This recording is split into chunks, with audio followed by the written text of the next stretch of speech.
Bienvenidos a otro video del canal, mi nombre es Alejandro D'Angelo y si todavía no te suscribiste, puedes hacerlo en el icono que aparece en la región inferior derecha de tu pantalla. Y en el día de hoy vamos a hablar un poco sobre lo que sería la incidencia o la aparición de nuevos casos del coronavirus y como podemos estar viviendo actualmente, vamos a analizar un poco por qué se ha producido este descenso de casos tan notorio que actualmente estamos viviendo, ¿sí? Como ustedes pueden ver en el gráfico, tenemos todo lo que sería una curva, una estadística o una progresión de lo que sería la aparición de nuevos casos de coronavirus en la Argentina. Principalmente vamos a enfocarnos en nuestro país, ¿sí? Aunque esta situación aparentemente se está viviendo en todos los lugares del mundo y si lo tenemos que comparar con algún lugar, digamos, un poco más específico, lo podríamos hacer con España, que aparentemente está, digamos, sufriendo, digamos, la segunda ola o el segundo pico de lo que sería la aparición de nuevos casos de coronavirus. En nuestro caso, solamente llegamos, como pueden ver en el gráfico, a tener un solo pico. Se está produciendo una disminución de los casos, como pueden apreciar en la curvatura, y la pregunta es si sucederá o no un nuevo pico como tuvimos aquí entre los meses de septiembre y noviembre, ¿sí? La pregunta es ¿por qué se está produciendo esta variación? Así como lo hizo en España, puede llegar a producirse acá. ¿Por qué está produciéndose esto? Bueno, algunos estudios demuestran que hay dos factores que propician la propagación del coronavirus. Uno es la radiación solar, es decir, la influencia que tiene el calor o la estación del año en relación a la aparición o no de un número mayor de casos, y otro es la densidad de la población que afecta a lo que sería la propagación del coronavirus. En este último punto, obviamente es bien sabido que si hay un hacinamiento de la población en mayor cantidad de gente, el número de contagios va a aumentar inevitablemente. La pregunta principal es si la radiación solar, si el calor efectivamente tiene algún efecto sobre la incidencia o aparición de nuevos casos del coronavirus. Esto es así. Es bien sabido que no tiene, digamos, la misma predisposición a desaparecer como por ejemplo lo tiene el virus de la gripe, que es más frecuente de encontrar en las épocas invernales. De hecho, el coronavirus en épocas un poco más calurosas aparentemente ha tenido digamos una misma propagación en ese sentido, pero también puede verse a que la densidad de la población afectada también en ese punto, más allá de que haya una disminución en cuanto a las temperaturas y que fue aumentando esta temperatura progresivamente, nunca dejó de haber una densidad poblacional menor. Es decir, que nosotros tuvimos una determinada época de cuarentena, pero llegado a un determinado punto, esa cuarentena empezó a romperse por diversos motivos, ¿sí? Esto podría ser uno de los factores de que, a pesar de la radiación solar, la densidad poblacional fue un elemento que jugó un poco negativamente a la hora de favorecer lo que sería la propagación del virus, ¿sí?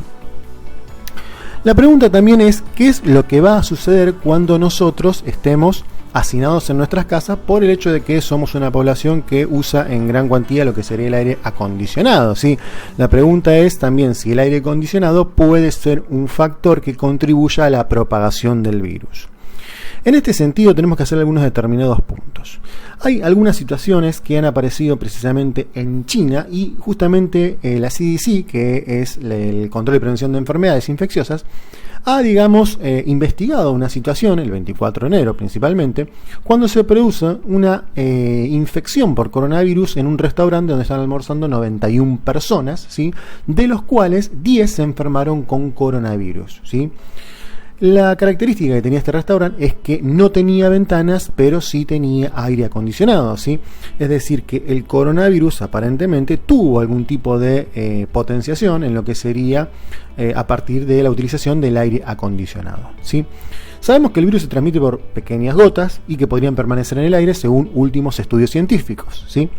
De este modo, habría que preguntarse si efectivamente el aire acondicionado fue un elemento que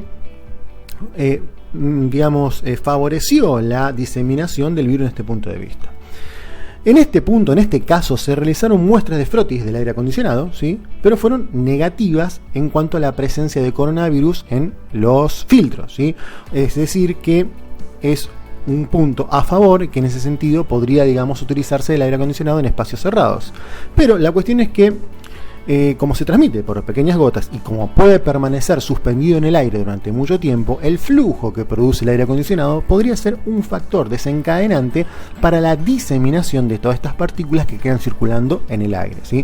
Esto no es el caso de una casa, porque en una casa a lo mejor 4 o 6 personas van a estar conviviendo y van a terminar infectadas inevitablemente por la misma convivencia, pero la cuestión es cuando sucede en espacios cerrados, un shopping, un restaurante, un cine, ¿sí?, donde hay una gran cantidad de personas. En ese sentido, el aire puede ser un elemento que favorezca la transmisión y la infección de diferentes participantes o partícipes de esa situación, ¿sí? Pero la buena noticia es que aparentemente no sobrevive en el filtro del aire acondicionado, aunque esto no es algo totalmente certero, ¿sí? Pero bueno, parecería ser que no sería un alojamiento viable para el coronavirus. En definitiva, lo que tenemos que tener en cuenta es que el uso del aire acondicionado no es que no lo podamos usar en verano, sí se puede utilizar, pero tenemos que tener en cuenta de que es una circulación de aire en un lugar cerrado, ¿sí? Si nosotros invitamos a una persona y alguien tiene coronavirus, es altamente probable que en ese sentido esa persona pueda terminar contagiada. Es decir, que lo que se recomienda es que la utilización del aire acondicionado se realice, pero que se realice también una adecuada ventilación de la casa, abrir puertas, abrir ventanas durante aunque sea 10 minutos con el aire encendido para que la circulación del aire favorezca la eliminación del virus a partir de las aperturas de aire hacia el exterior, ¿sí? Y de ser posible realizar una limpieza de los filtros para, digamos, poder eliminar cualquier resto que pueda llegar a tener del virus en esa región. Obviamente que lo mejor sería contar con un aire acondicionado con filtro EPA, pero esto no quiere decir que uno tiene que ir tiene que ir corriendo a comprarse un aire acondicionado con filtro EPA, ¿sí? Es lo mejor, pero también, digamos, la limpieza correcta del filtro y la correcta ventilación del ambiente, más en definitiva si se encuentra durante mucho tiempo cerrado, es lo que tenemos que hacer si ya contamos con un aire acondicionado, ¿sí? Cualquier duda o pregunta pueden dejarla en los comentarios. Estoy a disposición para contestar cualquier pregunta acerca del coronavirus. Muchas gracias.